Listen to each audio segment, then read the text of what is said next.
మేము గత ప్రభుత్వంలో జగన్మోహన్ రెడ్డి 5 సంవత్సరాలు సార్, ఈ 5 సంవత్సరాల్లో మాకు ఆటో కార్మికులకి ఏ ఇబ్బంది లేకుండా, ఏ సమస్య లేకుండా పిల్లల ఫీజులు వచ్చాయండి. ఈ ఆటోకి 10,000 వచ్చాయండి. ఈ ఆటో ఎఫ్సీలకు కానీ ఓటుకు కానీ జగన్మోహన్ రెడ్డి పాదయాత్రలో ఒక మాట చెప్పారండి. మీరు చాలా మంది ఈ ఎఫ్సీలకి చాలా మంది ఇన్సూరెన్స్ కి ఇబ్బంది పడుతున్నారండి ఆటో డ్రైవర్లు అని చెప్పి ఒక నాయకుడు చెప్తే అది వెంటనే జగన్మోహన్ రెడ్డి మహానుభావుడు చేయిత్తు దండం పెట్టి జగన్మోహన్ రెడ్డికి ఈ రోజు ఎఫ్సీకి డబ్బులు లేవు, అమ్మ ఒడి లేదు, మా పిల్లలకి చదివించుకోలేక చాలా ఇబ్బందులు పడుతున్నామండి. ఈ కూటమి ప్రభుత్వం ఉన్నప్పుడు పవన్ కళ్యాణ్ సార్ ఆటో వాళ్ళకి మంచి న్యాయం చేస్తా అన్నారు. ఆ న్యాయం లేదు. ఇది మోసం ప్రభుత్వమా, దూకు ప్రభుత్వమా అనేది మాకు తెలియట్లేదండి. ఇది తెలుగుదేశం పార్టీ కాదండి, కూటమి పార్టీ కాదండి, డూప్ కూటమి పార్టీ ఇది నా ఉద్దేశం అండి. మేము చాలా కష్టపడుతున్నామండి. ఇంకోటి వేసాడు ఆటో డ్రైవర్ల మీద ఉచిత బస్సు అని చెప్పాడండి. అది మా కడుపు కొట్టడం కాదండి, మా ఇంట్లో ఫ్యామిలీ కడుపు కొట్టడం కాదండి. అది మేము ఏం తక్కువ చేసామండి? మీకు దండం పెడతాం చంద్రబాబు నాయుడు గారు. మమ్మల్ని ఎందుకు ఆటో డ్రైవర్లు ఏడిపిస్తారండి? మమ్మల్ని ఏడిపించిన తర్వాత మీరు సుఖంగా ఉండగలుగుతారా? మీరు హ్యాపీగా నిద్రపోగలుగుతారా? నాయన చంద్రబాబు నాయుడు గారు, మీరు ఒక్కసారి ఆలోచించండి అయ్యా. పవన్ కళ్యాణ్ గారు, ఇది ఒక 2 గంటల సేపు సినిమా కాదండి, ఇది మా జీవితం అండి. ఇది మా జీవితం అండి. మా బిడ్డలండి చదివించుకోలేకండి పని పంపించుకున్న పెయింట్ పనికి మీరు డబ్బులు వేసే పరిస్థితి లేదు కదండి. మీరు డబ్బులు వేయలేమ్మవాడి. ఈ ఆటో చూస్తే ఆ 10,000 వేయలే. నిన్నగాక మనం ఎఫ్సీ చేయించుకోవాలంటే మా భార్య 2 గాజులు చేయించుకున్న గాజులు కమ్మగా కూదబెట్టారు చంద్రబాబు నాయుడు గారు. ఈ రాష్ట్రంలో మేమే కాదండి, ఈ నెల్లూరు సిటీలో కాదండి, ఈ ఆంధ్ర రాష్ట్ర ప్రజలు ఆటో డ్రైవర్లు అందరూ టాక్సీ డ్రైవర్ల కానించి ఆటో డ్రైవర్ల కానించి చాలా ఇబ్బందులు పడుతున్నారు చంద్రబాబు నాయుడు గారు. మహానుభావుడు పర్వతల చంద్రశేఖర్ నెల్లూరు సిటీ ఇన్ఛార్జి గారు మా ఆటో కార్మికుల గురించి చాలా చక్కగా చెప్పారండి. మేము వెళ్ళామండి నెల్లూరు సిటీ ఆటో కార్మికులందరూ. పర్వతల చంద్రశేఖర్ రెడ్డి ఎమ్మెల్సీ గారు వైఎస్ఆర్ కాంగ్రెస్ పార్టీ తరఫున నెల్లూరు సిటీ ఇన్ఛార్జ్ అండి. మహానుభావుడు అండి, దేవుడండి. అతను చంద్రశేఖర్ రెడ్డి గారు దేవుడండి. జగన్మోహన్ రెడ్డికి నిజమైన నాయకుడు అండి చంద్రశేఖర్ రెడ్డి గారు, నిజమైన నాయకుడు అండి. ఒక్కసారి మా ఆటో కష్టాలని అడిగాం. సార్ మా పరిస్థితులు సార్, జగన్మోహన్ 5 ఏళ్ళు మాకు ఆటోకి 10,000 ఎక్కనేశారు సార్, అమ్మ ఒడి వచ్చింది సార్, పెన్షన్లన్నీ వచ్చాయి సార్, ఇప్పుడు ఏమీ లేవు సార్. ఏం సార్ మా పరిస్థితి అంటే, మేము ఖచ్చితంగా రేపు జగన్మోహన్ ప్రభుత్వం వస్తే ఆటో వాళ్ళకి సరైన న్యాయం దీనికన్నా డబుల్ చేస్తానని చెప్పిన ఘనత పర్వతల చంద్రశేఖర్ రెడ్డి గారు అండి. మా ఆటో కార్మికులకి ఎంతో మేలు చేసిన వ్యక్తి, మంచి సలహా చెప్పిన వ్యక్తి చంద్రశేఖర్ రెడ్డి గారు అండి. చాలా ఇబ్బంది పడుతున్నాం, చాలా ఇబ్బందులు పెడుతున్నాం. ఈ ఒక్క పథకాలు ఇచ్చుకుంటూ వస్తే పల్లెలో జనాలు వస్తారు, ఆ జనాలు కానీ లేరు. ఉదయం నుంచి తోలేమంటే 100 రూపాయలు 150 రూపాయలు ఆయిల్ బాగా తోలిపోయింది. ఇలా అయితే మేము ఫ్యామిలీలు ఎలా సాగుకోవాలండి? మా బిడ్డలు ఎలా చదివించుకోవాలండి? ఆయిల్ చూస్తే రేటు పెంచేసాం. పల్లెలో ఏ ఒక్క పథకాలు లేకుండా పల్లెల్లో వచ్చి కొనేవాళ్ళు లేకుండా పోయింది. ఆ కరెంటు చూస్తుంటేనండి మా ఇంట్లో ఒక ఫ్యాన్ ఉంది, 6 లైట్లు ఉన్నాయండి బయటతో కూడా. బిల్లు చూస్తేనండి కడుపు మండిపోతుందండి. కనీసం బిల్లు కట్టాలంటే 1 వారం రోజులు మేము ఆటో తోలాలా, ఇంట్లో బియ్యం జరుపుకోవాలా.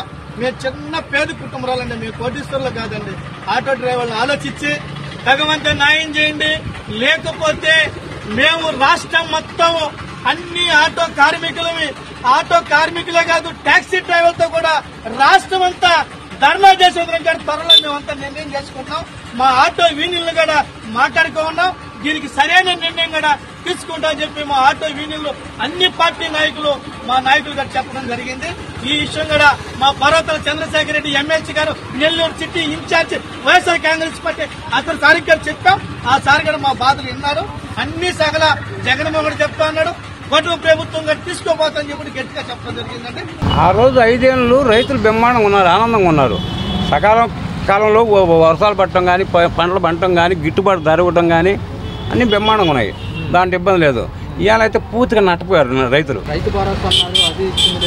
రైతు భరోసా లేదు, అమ్మ ఒడి లేదు, పేజు రిమర్స్ లేదు, 40 సంవత్సరాలకు 18,000 లేదు, అన్ని సూర్యులు. ఎందుకంటే ఈయన సంపద చుట్టిస్తానంటాడు బాబు గారు.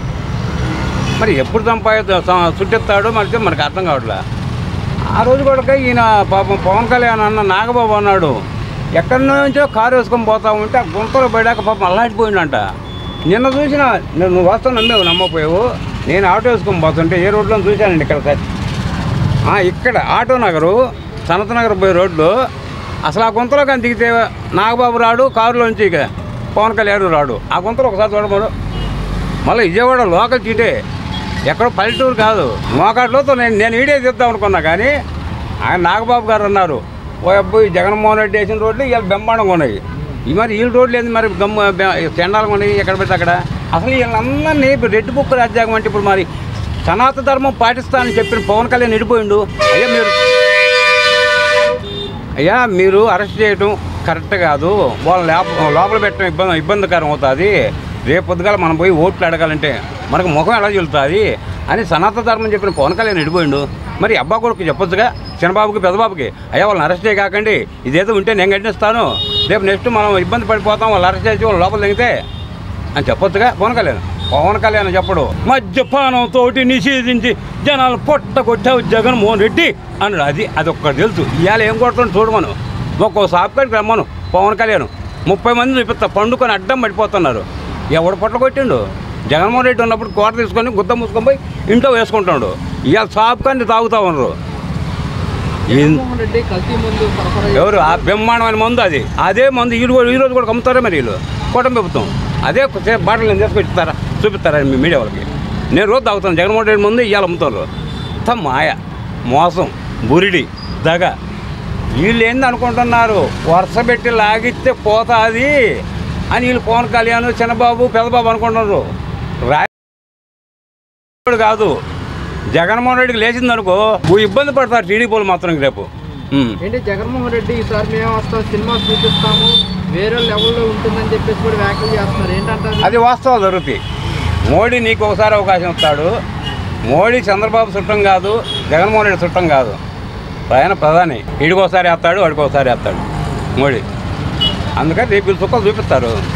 వీళ్ళు రెడ్ బుక్ అన్నారు, మీరు కూడా పేర్లు రాసుకోండి, ఫలాని బుక్ అని చెప్పను అంతే రాసుకోండి, 7 సముద్రాలు దాటైనా సరే వాళ్ళు తీసుకొస్తారని చెప్పేసి కూడా అంటున్నారు. జగన్మోహన్ రెడ్డికి మెసేజ్ వచ్చింది, మోడీ కానీ తెలియదేమో. మోడీ కానీ మెసేజ్ వచ్చింది జగన్మోహన్ రెడ్డికి. రేపు జమిని ఎన్నికలు పెడతాను తొందర. అది మొన్న కూడా పార్లమెంట్లో వాళ్ళు ఆమోదైన ముద్ర వేశారండి. 3 ఏళ్ళ నెలలకు అధికారం ఉండేది. ఏంటి జగన్మోహన్ రెడ్డి గారు కూడా అదే అంటున్నారు, జమిలో వస్తే కనుక మామూలుగా ఉండదు, ఇంకా అది ఏరే సినిమా లాగా ఉంటుందని చెప్పాడుగా. జగన్ 2.4 వేరే లెవెల్. మరి అదే ఇప్పుడు ఆయన అనేది ప్రభాస్ సినిమా ఏ సినిమా అది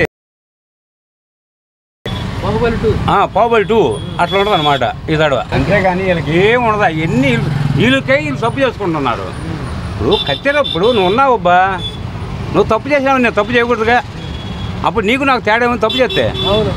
ఇప్పుడు గాడిద గుర్రం ఒకటాయా, అప్పుడు నువ్వు సైలెంట్గా ఉండి 4 సార్లు చెప్పి వదిలేస్తే అది వేరే విధంగా ఉంటుంది, నీకు బెనిఫిట్ ఉంటుంది, విలువ.